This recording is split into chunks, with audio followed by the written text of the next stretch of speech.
Thank you everyone for coming to our March Research Fundamentals Seminar Series. We are excited to have Dr. Ware here, and I will turn it over to him in a minute.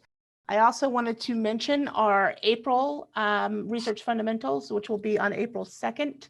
And this one should be interesting. It is going to be a roundtable about turning failures into successes, and it will feature Sue Griffin, Linda Larson-Pryor, and Mark Williams. So that should be a really great event as well. But today as I said, we are really happy to have Dr. Ware here. He has a lot of experience with NIH study sections, and he has graciously agreed to share his expertise and his wisdom from that. So I'm going to stop sharing my screen here in a second and turn it over to Dr. Ware so he can share his screen and do his presentation. Thanks, everyone. And first, let me say that when Elizabeth first asked about this and doing this back in the fall, I thought, you know, what do I have that I can share with people that might help them in some way? And the idea was I got to thinking about the years of NIH study sections that I've done, and it does get close to 35 years.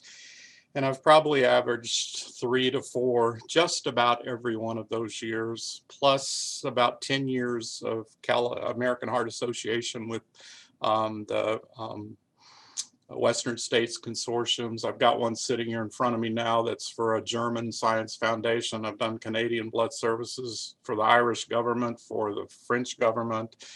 Anyway, and so I thought if nothing else, maybe I could share, maybe I have some lessons that I can share with you that I've learned through all of this, and maybe you can get something from it. So what I kind of wanted to emphasize one point today, and that is to try to get you, if you were a grant writer, to get into the brain of what's a grant reviewer thinking when they look at a grant.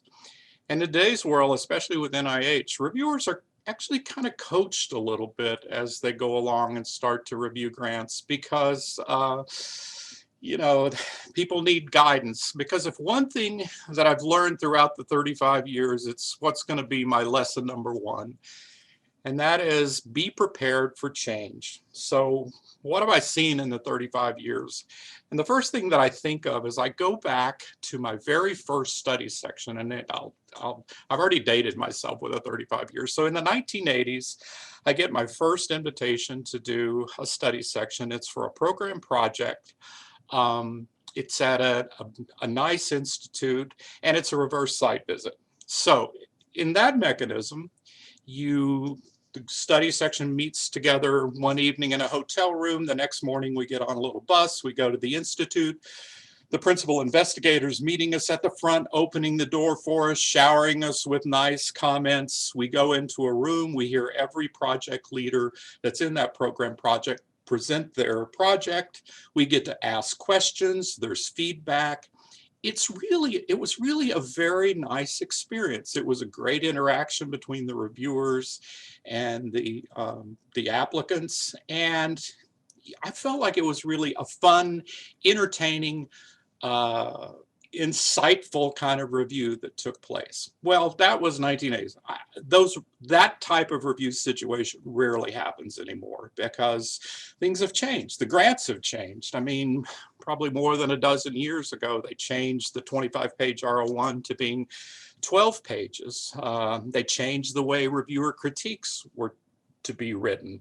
We used to spend hours writing these long essays for a reviewer critique, when now it's simply bullet points. And from a reviewer standpoint, it's really nice. You can do one much faster than writing these 3-page essays on 10 grants. Then they changed the scoring. So the scoring used to be 1 to 5, and then the whole room votes. And so you end up with something like a score, let's say like a 2.1. Well, the 2.1 doesn't do as well as the one that was 2.0. So they decided, well, that's not really discriminating, because the reality of it is if 20 people are voting and the score is 2.1 and another one gets 2.0 or 2.05, does one really deserve to be ranked above the other? So they changed the scoring, and they changed it from 1 to 9, and that's going to solve everything. And in fact, it made it worse. At the time when that numbering system changed, I was chair for a few years of this hemostasis thrombosis study section. And every time for about a year, we would have this major discussion about the reviewers was, I don't want to give it. So it was 1 to 9 and it had to be a whole number. I don't want to give it a 2. I want to give it a 2.4. You can't give it a 2.4 because it's got to be a whole number. Well, they shouldn't have made it that way. We would waste so much time arguing about this new summary, this new way of scoring grants. So again, another change that took a lot of time and effort for us to sort through. Things in that regard have gotten better. The other big change that I've seen over the time, which is a good thing, but also a more challenging thing, is I think overall grants have gotten really good. I can honestly say that 20, 25 years ago, you would look at a stack of R01s and it was pretty easy to see in that stack, you know what, half of these just aren't ready for prime time. This is not it. And then you could focus on the other half. In today's world, most grant proposals that come in have a lot of merit and have something to it. So the reviewer then is forced to decide whether they like apples or oranges or bananas, because they're all three really good.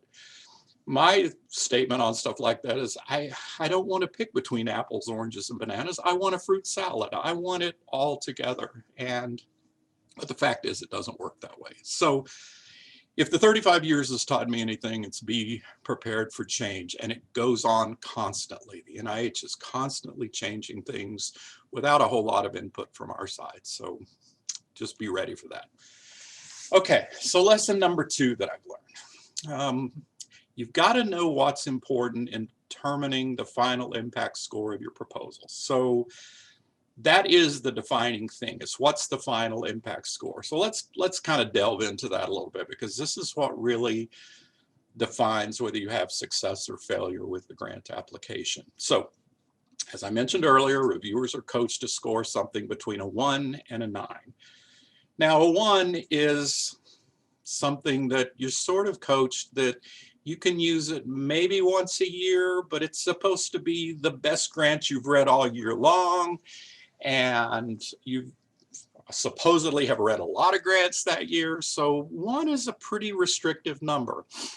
Sometimes young reviewers come into a study section and they'll start throwing out 1s like they're Halloween candy, and immediately you're not doing the applicants any favor, because the rest of the room will turn on you and say, you can't give everything a 1. You've got to spread the scores out a little bit.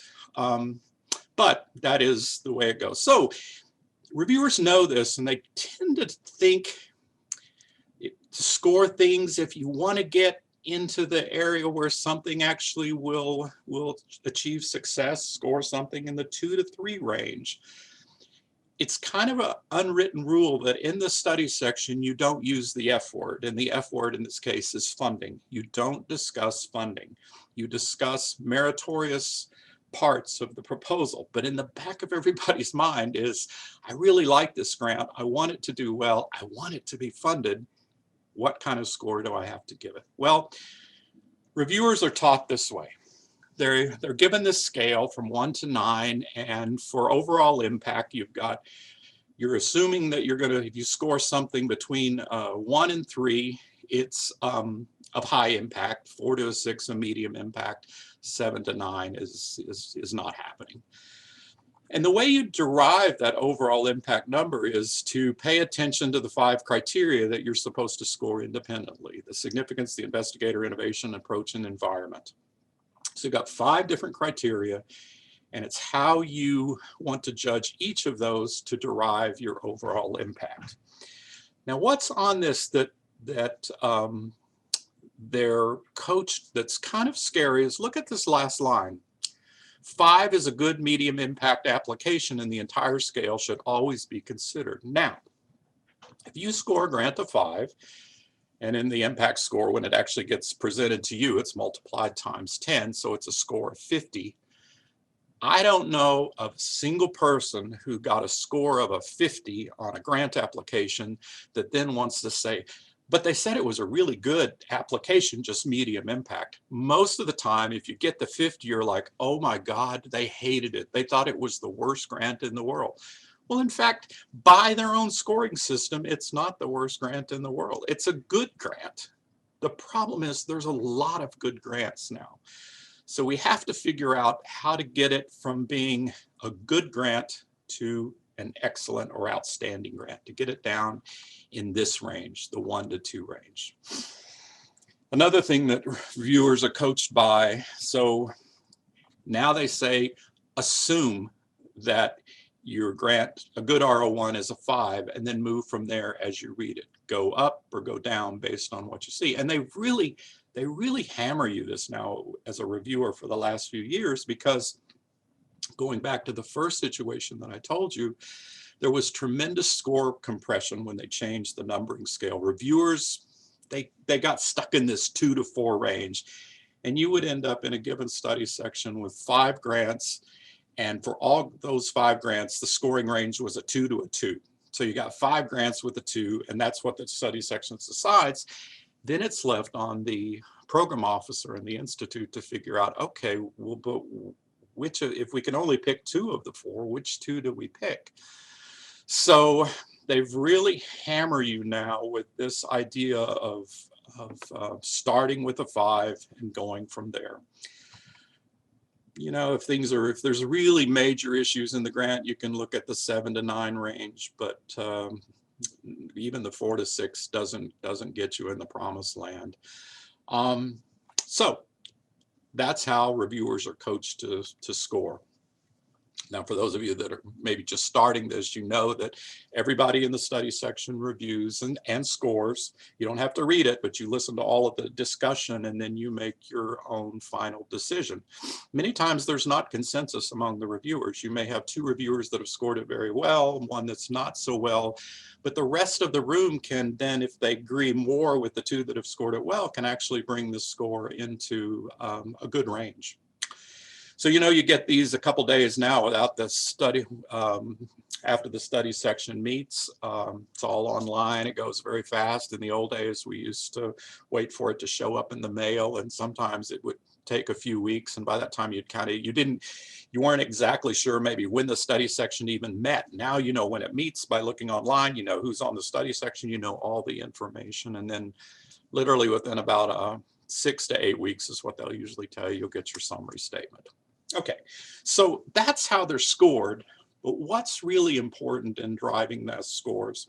And here's a paper that I found that kind of broke down those individual criterion scores, the 5 biggies, the significance, investigator, innovation, approach, and environment, as to what's really important in these scores.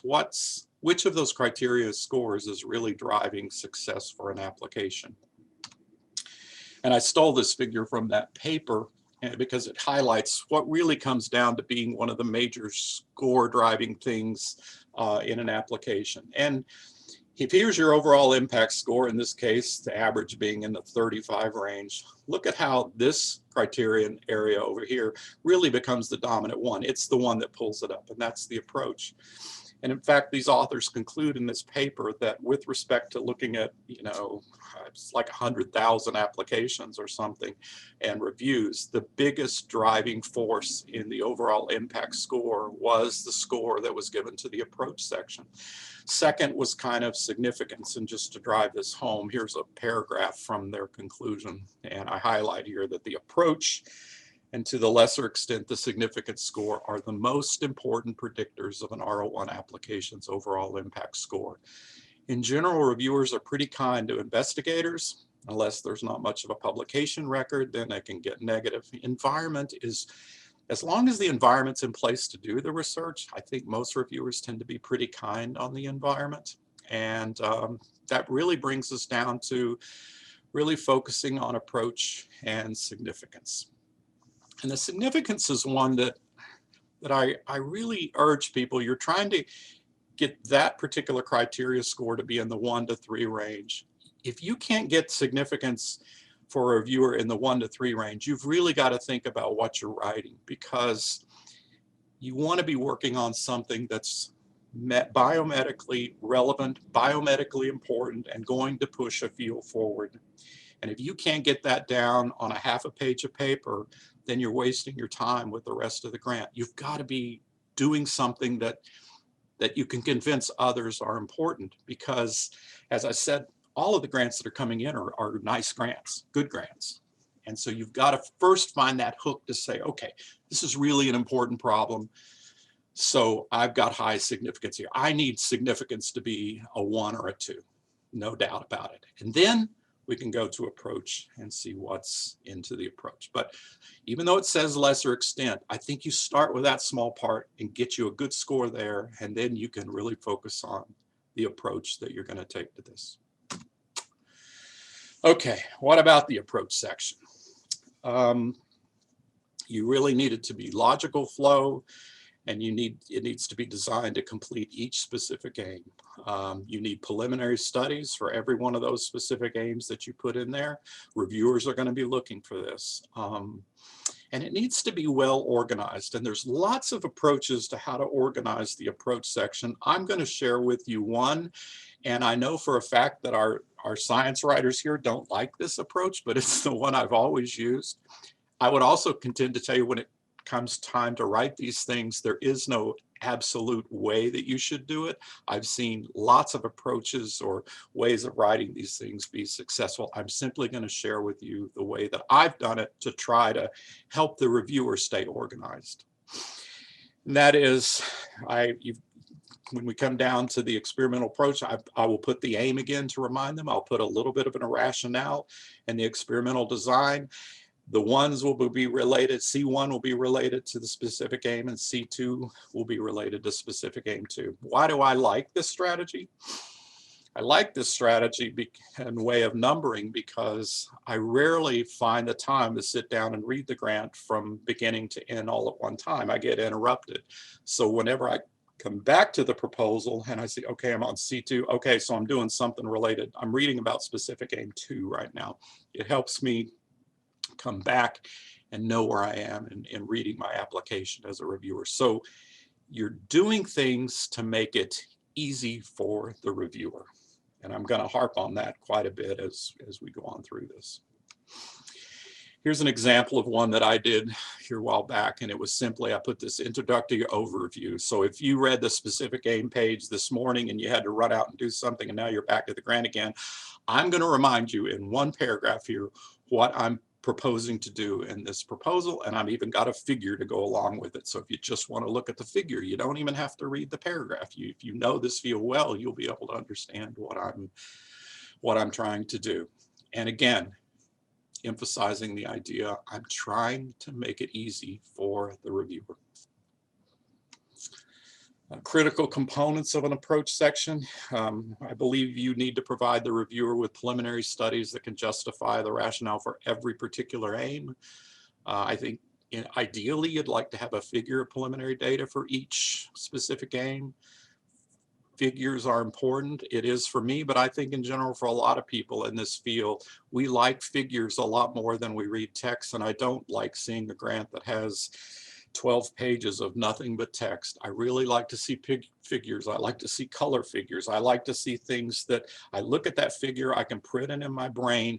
And if I'm doing a regular study section where I've got to present this work, I remember that figure in my brain and I can present it from the people and not have to worry about some text that I've read. So, Gary, can I ask you a question? Please, Roy. I was reading, yesterday this book on writing grants, and so obviously, figures are very important.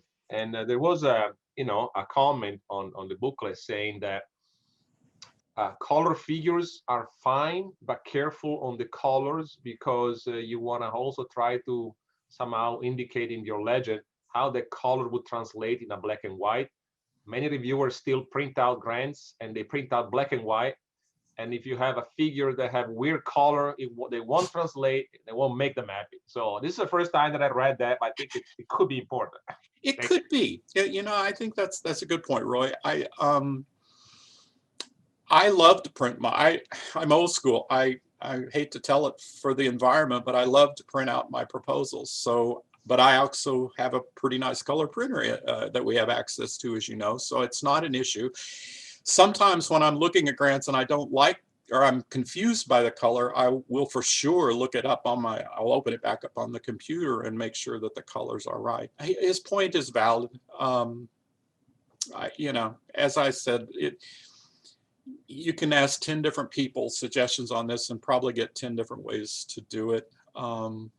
But in the old days, you know, we used to copy and paste figures, paste them onto 17 copies and put them in a box and send them. But it's really up to you to make sure that it looks right. Once that PDF is generated, that, you know, if you did print it out on a printer and it's only black and white, would it be confusing? I tend to think if you're the primary, the secondary reviewer, you're going to do what it takes, I would hope, to see this image in color, whether it's I'm reading it in hard copy, but and I've done this, we'd be reading one hard copy of one and go ahead and pull it up on my computer just to make sure I see the colors correctly on the proposal. But yeah, okay. Yeah, and please, the way I'm seeing it, I'm not seeing the chat. So if anybody has any comments, or please just interrupt me, it's no problem. I like to provide reviewers with statements that make it easy for them to write their bullet points when it comes time to write the critique. And here's like a typical BS kind of statement of building on our intriguing preliminary results, we'll do such and such. But that right there provides me as a bullet point, you know, Dr. So-and-so is building on their intriguing or their strong preliminary results to do this. And so they're making my job easy as a reviewer. Preliminary studies with an introductory section, I just showed you an example of that. What I think are critical components here for the reviewer is the rationale, so at least they can understand, again, if they walked away and came back to the proposal, that they know how this aim is linked to an overall hypothesis, an experimental design for each aim. I mean, a lot of this really also reflects just what kind of proposal it is and what kind of work you're proposing, whether all of this is actually necessary or not, including a timeline. I'm not a big timeline guy, but there are reviewers that will nail a grant every time because you didn't include a timeline. I'm just not a big timeline fan because every time I've ever proposed to do something at a given timeline, it's never worked out quite that way. So I tend to be more, I think, more realistic about it. I mean, I put them in anyway, but whether or not I can actually follow it, I think is always a challenge. But you have to have one in the approach section, or I guarantee you out of 3 reviewers, one of them will say something about a dang timeline wasn't present. Always good to help them with future studies or future goals, because this way the reviewer can then say, you know what, if he or she can do this, then they can move on and do, you know, it'll lead to this, and this will be really important. So I think that's an additional thing that's good. For each aim, you get your rationale, methodologies, we've discussed that. Expected outcomes and results down here.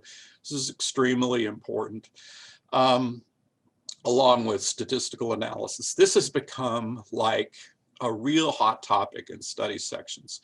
And if you don't mention it as a reviewer, the SRO or the chair of the study section will specifically say to you, do you feel like they've addressed rigor and reproducibility in this proposal? And if you can tell them, yes, they have a biostatistician involved, or they have written an extensive section on their statistical analysis of the data, you can answer that question for them very easily. That, along with, and I think I'll have a slide on this later, the great new acronym that kind of, at first when I heard it, it took me back. SABV. Has SABV been addressed? Sex as a biological variable. Has that been addressed, particularly if you have animal studies? Have you considered male versus female? And if you don't say something about that as a reviewer, again, the SRO or the chair will now in today's world say, have they addressed sex as a biological variable? So you better put it in there, or you put the reviewer in a very uncomfortable spot. Basically, under potential problems and alternative strategies, you want to convince reviewers that you know this topic really well. you can anticipate all the problems that are going to happen, and you can provide some alternative strategies or approaches if they're necessary. So again, you're giving the reviewer all the fodder he needs to say, this person is absolutely ideal to do this project and has everything in place to do it. Okay, you've got additional components in that approach section. You're going to have to deal with human subjects and vertebrate animals, select agents, resource sharing, the authentication of key biologics and chemical resources. And I do know how to spell resources, but I see that I misspelled it there. And then letters of collaboration. This all goes on past the approach section, but I can't tell you how many times I've seen grants not do well, and someone has put a huge amount of effort into them. They simply didn't put in a letter of collaboration, and it's so easy. Or this is a revised grant that they sent in last year, and they're using the letter that they used last year. So the date is like 12 or 13 months prior. So, you know, just get a fresh letter. It's not that hard. And you have to have these other sections now, because again, if in the critique, there's sections that you have to, as a reviewer, have to say, have they provided a section on authentication of key biologics? And so it's quite important. Okay. Oops. I clicked on the wrong thing here. There we go. So AIM can have its own hypothesis. Reviewers are okay with that. AIM can be divided into sub-aims. If, you know, really, again, this goes back to an individual, the individual grant and whether or not that's the best way to set it up. And the potential pitfalls. If you don't put that into your grant, you've set the reviewer up for a reason to say there are weaknesses in the proposal, and that's not what you need. And there's the project timeline, the one that, you know, it's there, and it's, of course, we all want things to move as rapidly as possible. We understand that there are road bumps, though, that happen, but leave it out, and you've just given one reviewer in the group a reason to be negative. Okay, so more on this topic if you want it. The NIH has written a ton on this on their website on dealing with rigor and transparency. This has become a hot topic in the last, I'd say 4 to 5 years, but really has started to dominate study section meetings where you deal with sex as biological variable, the statistical analyses, much more so than, say, even 10 years ago. So I would encourage you to go on their website and look at these things. I think there are things to learn, because this is the kind of stuff they're forcing reviewers to think about. Okay. That's a whole lot about the approach section, but again, think that the approach section is really the one that I see most commonly, and that paper supports that takes a grant from being in the really outstanding range down to the middle of the pack kind of range. So it's really, really important. All right, another lesson. Don't make the common mistakes that turn a reviewer negative. And so what I did for this was I just spent a little time thinking about what are all the most common things that I hear repeatedly coming up for a reason a reviewer is not positive about a proposal. And so I just started making a list, and it doesn't include everything, but these are the common things that I will hear reviewers just say in a study section. And one of the biggies that comes up a lot is specific aim 2, whatever it is, requires that you actually can complete and get a successful outcome of specific aim 1.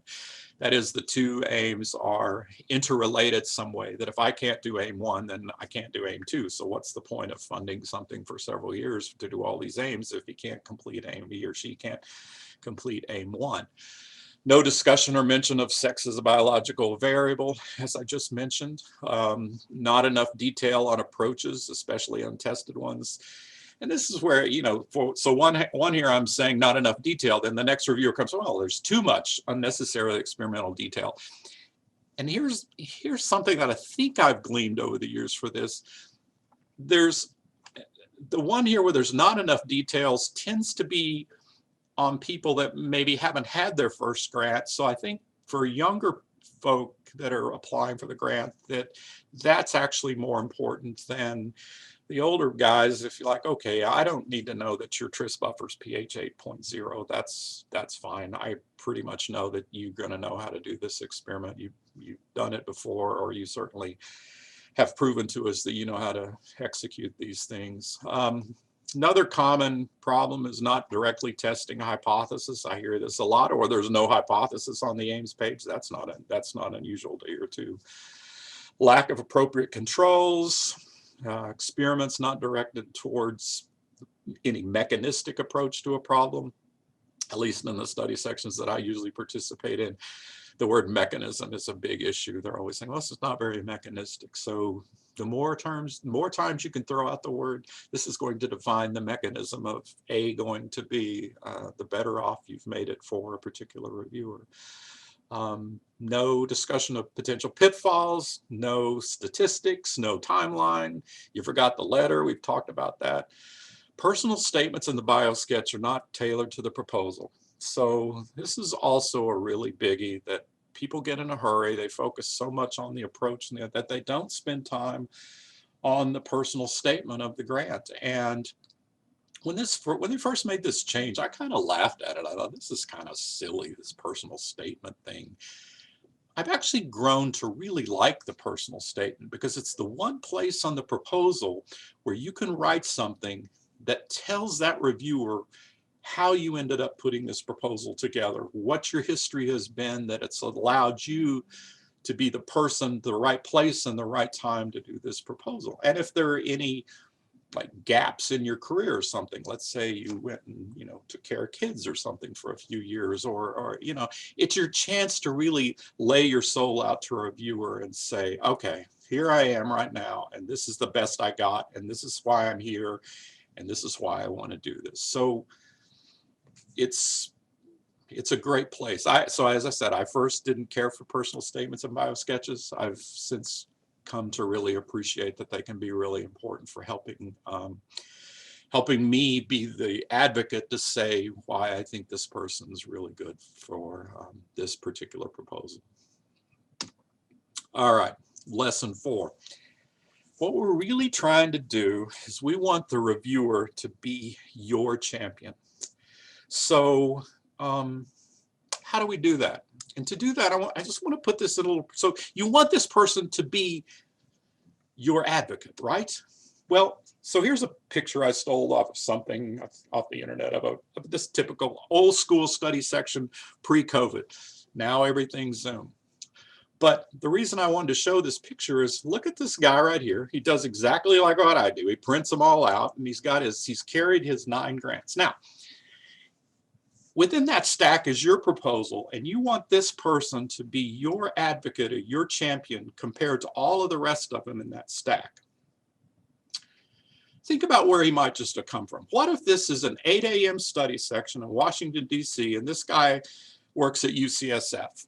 So he probably arrived to a hotel about 10 p.m. the previous night. The meeting starts at 8 a.m., which is 5 a.m. West Coast time. So he probably got up at 4 or 4:30 a.m. in order to get down here to this room. And now he's supposed to be an enthusiastic champion of one of these 10 grants that's sitting here in front of him. That's a challenge. So thinking like the reviewer at that point, what you're going to try to do is make it as easy as possible for this person to A, remember your grant, and B, remember the importance of the grant, that he can explain it to these other 25 people around this table. So anything you can do to help this guy is going to be important. I don't know if we're ever going to get back to this kind of meeting. I snapshotted one with my phone in November. It's only part of my screen. I turned my video off and I took a picture because they're really not a whole lot more enthusiastic doing a study section via Zoom than we were when we were sitting in the room. The only thing I can add that now we get entertained with every now and then the cat or the dog goes by the screen, or the kids come running into the room, or the trash truck's outside and we can't hear what the person's saying, or the situation that happened on a Zoom the other day was I was getting so annoyed because smoke alarm kept chirping. and I couldn't leave the Zoom to go figure out and turn off this chirping smoke alarm. When the meeting was finally over, I went through the house trying to find, where is the smoke alarm? I just replaced the batteries recently, only to realize that chirping was coming from the Zoom. It was somebody else's smoke alarm, but it drove me nuts the entire time sitting there hearing the chirping. The other thing that's different, this is actually the SRO of that study section that I've known for years. This is November, and he tells me that he's not been on the NIH campus since the first week in March. So I don't know when and how we get back to the other rooms, but that goes back to lesson 1, that things are definitely changing. This may be the way of the future, Zoom study sections. So things don't change, but maybe the San Francisco investigator is not having to fly across the country. He's still going to have to get up at 5 a.m. to be involved in this study section. So that dynamic doesn't change.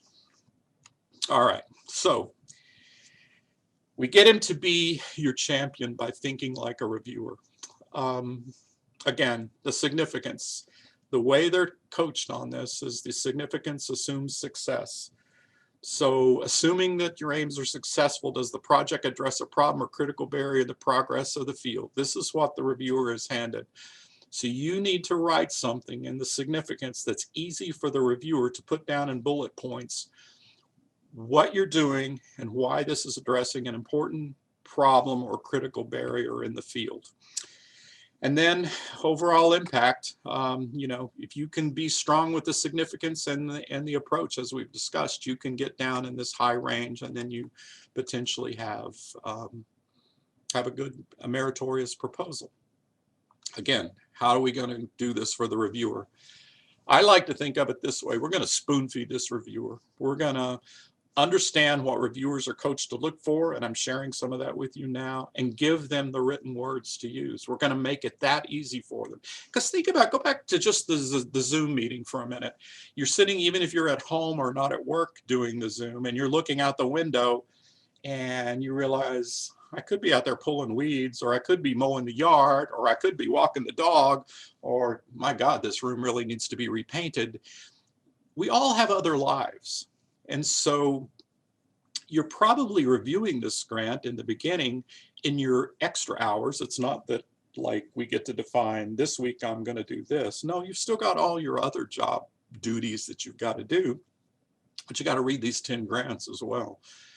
So you got to get them done, maybe even on a Saturday morning. So the last thing you want to do is make a reviewer unhappy reading a grant on a Saturday morning. So the easier you spoon feed them with the things they need to put down in a critique, I think the more likely are that you can get the reviewer to be your champion and be on your side. There's some wonderful things on the NIH website on how to write effective critiques that they give to reviewers, but you can see them as well. So when you see what is written in an effective critique, use that to guide your ability to write the various sections. So knowing that this is what they say should be a good thing in a proposal, put it down there so the guy can write a very effective critique. Okay.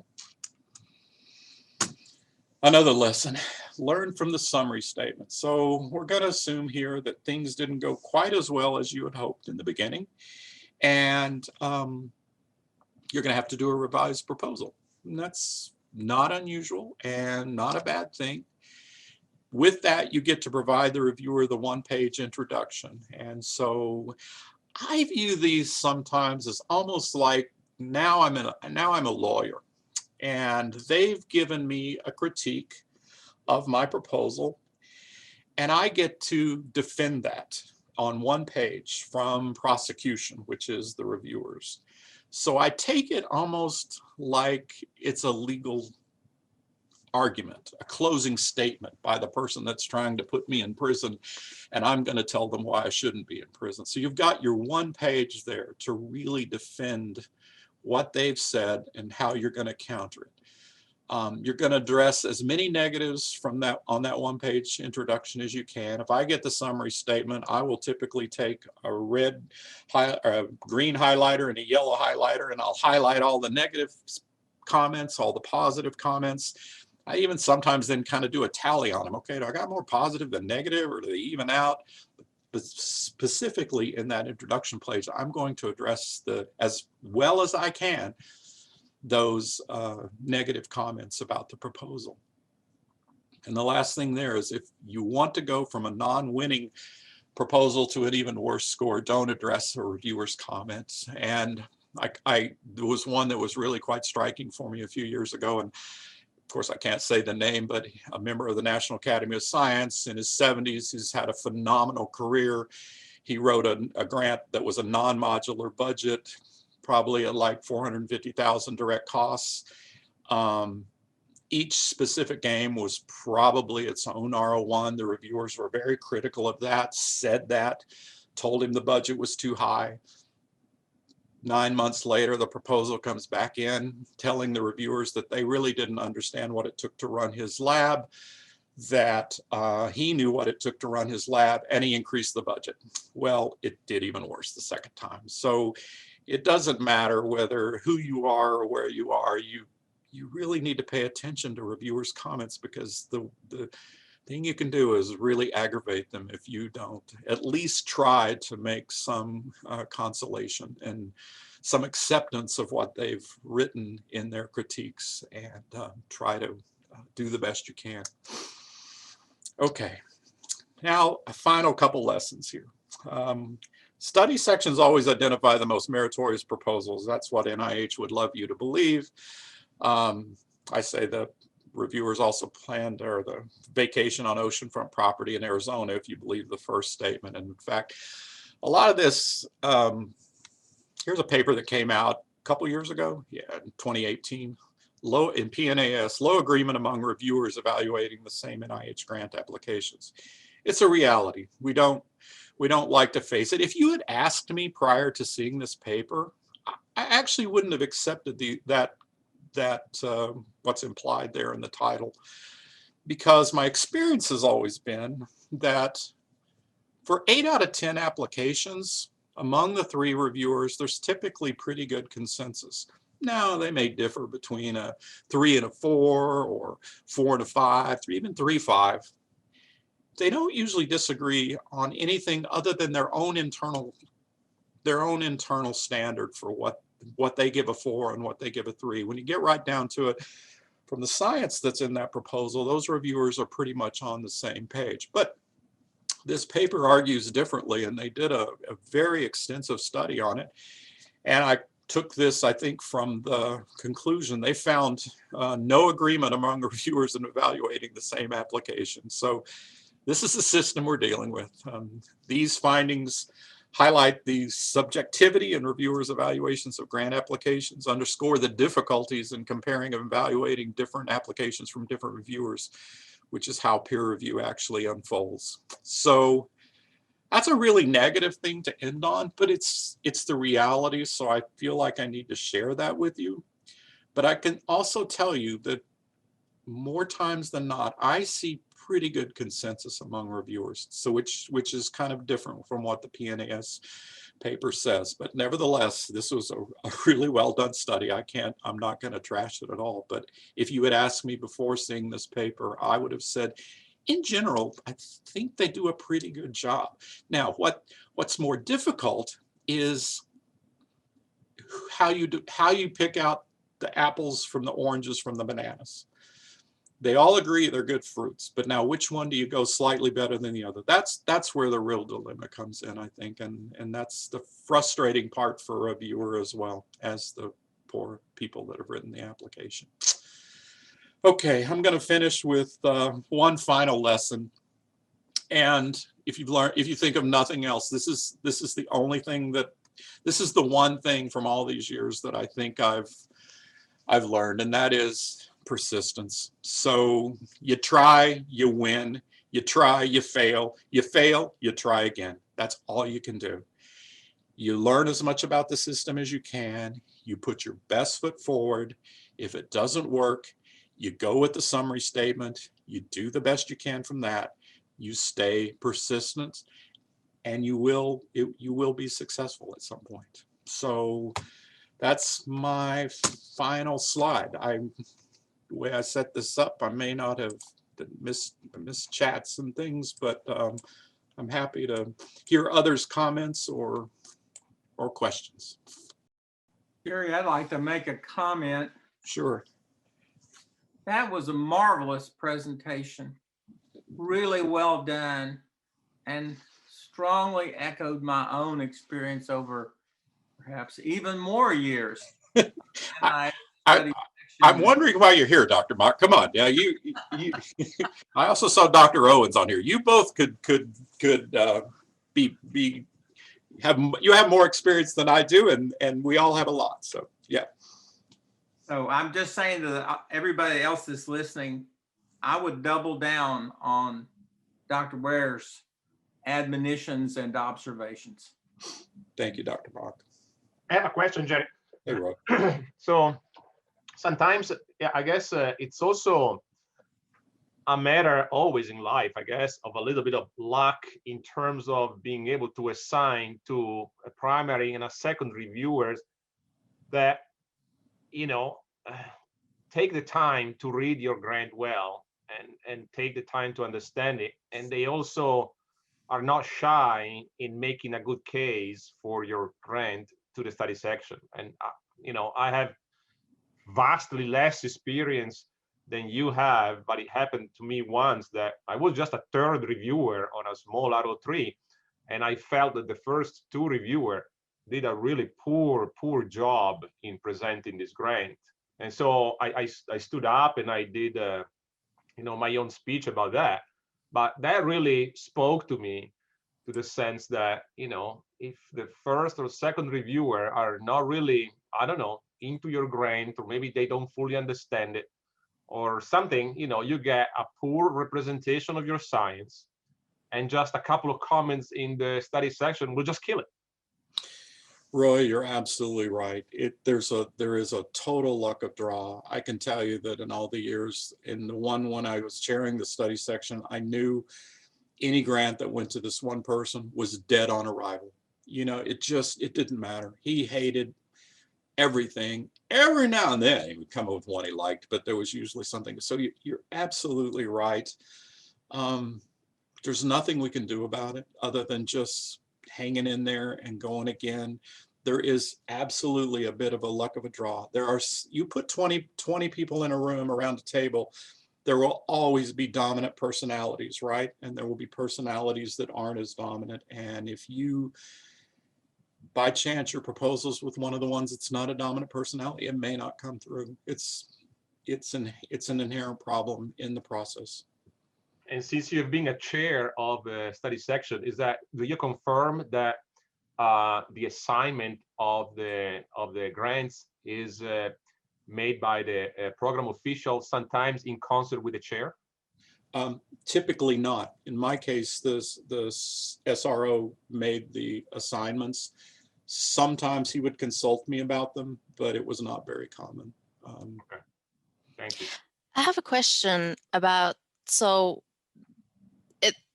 it always ends up that my grant involves several different pieces that would be several different areas of expertise. How does that go? Yeah, so what they'll do then is have reviewers that fit for each of those niches, and you've just got to play the game with all three of them independently. That might actually work out to your favor. You've just got one to deal with, so you get the good one. The other problem when it's not that way is, you know, you get three involved and you get two really positives, and you get the third person that's not as positive. So it goes back to what Roy was just saying. It's a luck of a draw, but there should be expertise if the review panel is put together to address each of the unique parts of your proposal. I see a question here on the chat that I wanted to comment on. The lack of diversity on the panel is striking, and that's absolutely true. I think historically among my generation, the lack of diversity is quite evident.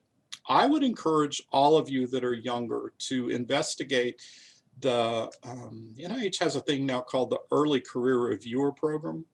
So if you know somebody on a study section, or you know a study section you think fits with your expertise, write the SRO or write a program officer and tell them that you're interested in an early career reviewer program, and they'll bring you in and let you go to study section meetings, maybe only review 1 or 2 grants, but it really gives you an I know when I was doing it, they were really pushing that heavily, that they wanted names of people to bring in, and they were with also trying to increase diversity among the review panel, which is a big problem. But youth is also a problem. That's part of the diversity. We needed younger, though, as you saw, there's a bunch of gray hairs around there, around the table. Jerry, just to follow up on that, this is Tiff. I did that ECR program and got to sit on a study section in February, right before COVID happened. And one of the things that helped was there is a big NIH website that you can apply to, and you can list your study sections that you want to be a part of, but actually contacting the SRO is the way to get in.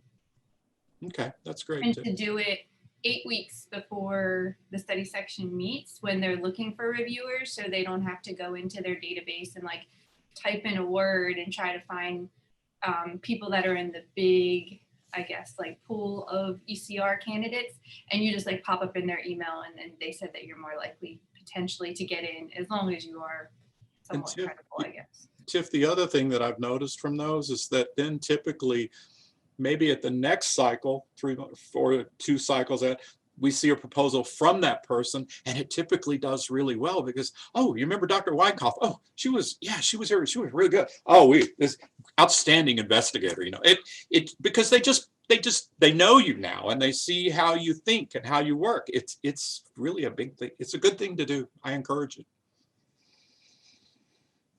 I see hands from Samantha and New Kent. Samantha, did you have a question? Hi, thanks so much for taking the time and sharing your insights with us. I just had a couple questions, kind of going back to the approach. My first one is, with your suggested outline, you say each aim should consider having this format or these different sections.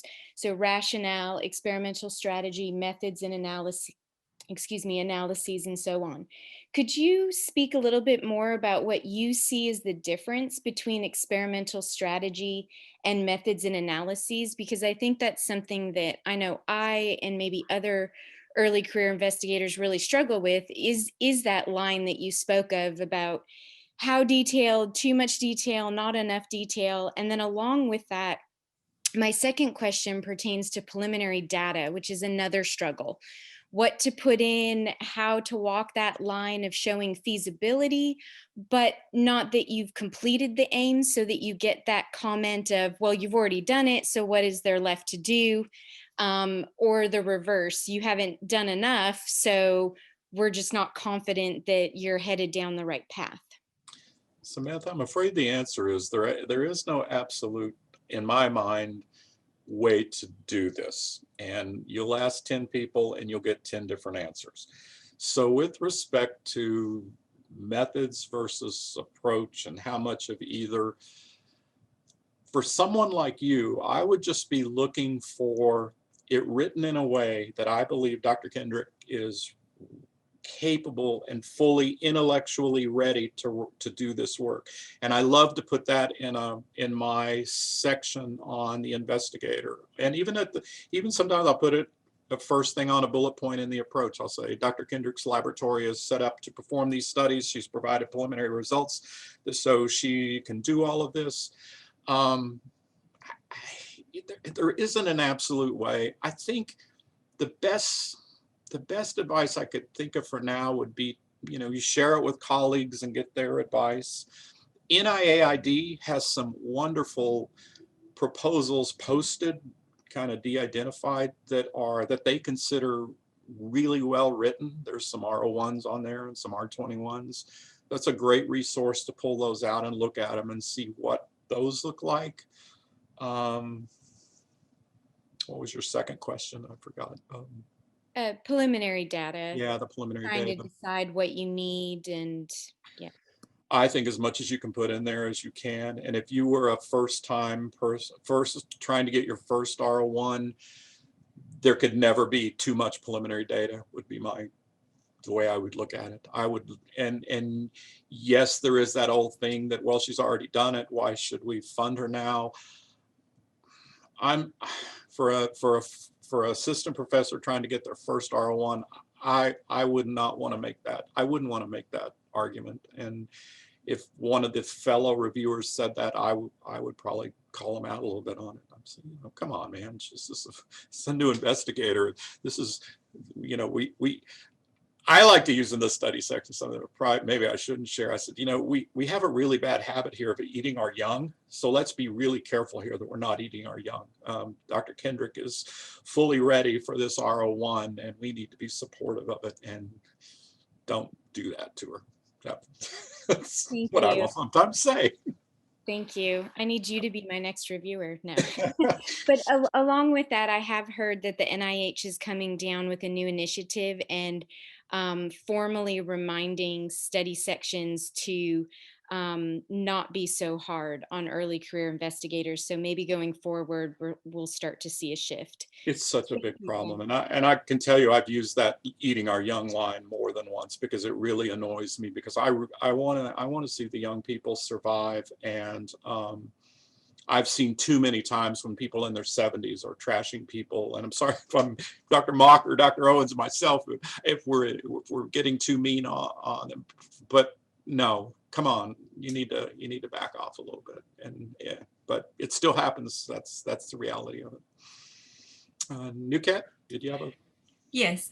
So if I'm reviewing a grant, one of the first things I do, read the funding announcement, like if it's an RFA, whatever. But I feel like not many reviewers do that.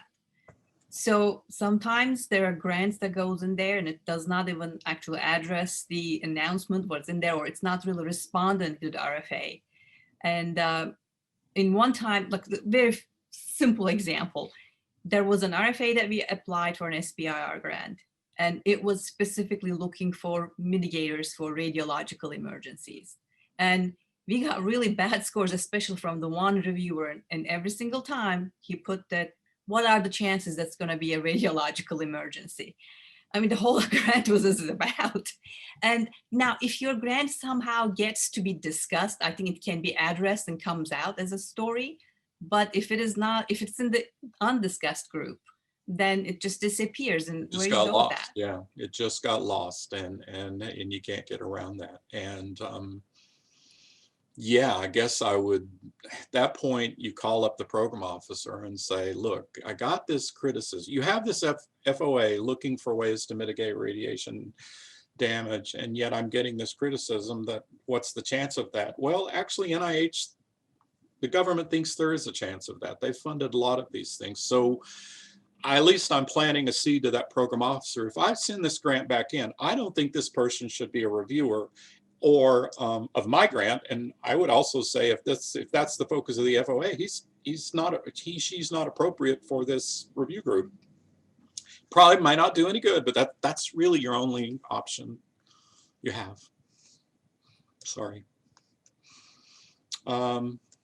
Couple other things. What about R21? How much preliminary data do you actually need? Oh, that's a good one, because at least the last time I looked, R21s are not required to have preliminary data. And if you do have preliminary data, it can be critiqued.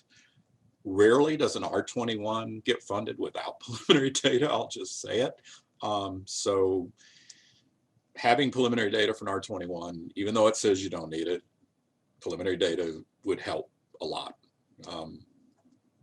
Our applicants submitting what should have been a revised application as a new application fooling reviewers. It depends on the study section. If it's an established study section that's going back to the same group, everybody knows now, you know, and at some point you just say, oh my God, here it is again. And as the reviewer, you say that, yeah, all right, we've been looking at this for 2 years.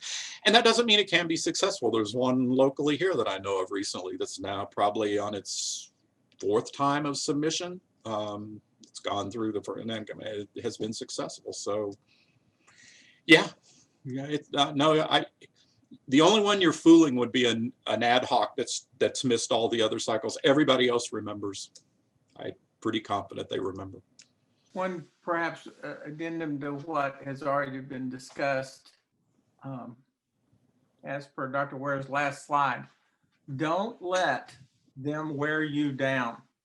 I've had grants that finally got a 2nd percentile but I had a tertiary reviewer that didn't like anything that involved actual human beings and wrote one paragraph and gave me a score that killed it. You can outlast them. They will rotate off or die. Hang in there. Not as an assistant professor, though. Like I won't get tenure and I'll be out before they die. I know we're running late, but I will tell one more story, and it's because you bring this up as the young and there was an assistant professor here at one point that had a grant that was submitted that was not discussed. He came to me and talked to me about it. I knew somebody on the studies section from my previous institution, and he said, I want to call her up and talk to her about my grant. I said, no, you can't do that. Do not call her up and talk about this grant. Call her up and tell her you want to talk about the topic. You know, I'm not even gonna say what topic, I don't want to say who it was. And he did, and he goes, we had a wonderful conversation. Yeah, she was very helpful. I said, you just don't talk about the grant, but you talk about your science and what you're trying to do. Then within about, I think he had already resubmitted it, and then it came back with like 30% off. Still wasn't funded, but it was pretty good.